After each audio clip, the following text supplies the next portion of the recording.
motors power the rear wheels, producing a combined 900 horsepower with 530 pound-feet of torque.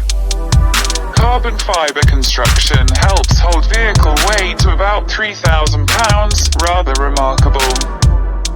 Given the density of the onboard lithium-ion battery packs, that 3.5 seconds 0 to 60 time places it firmly in supercar territory. And the in-house engineering should help the vehicle, which is expected to carry a six-figure price tag, achieve a 150-mile range and a top speed of 150 miles per hour. Please share and subscribe to my YouTube channel. Save your data charges and your valuable time. Thank you for watching.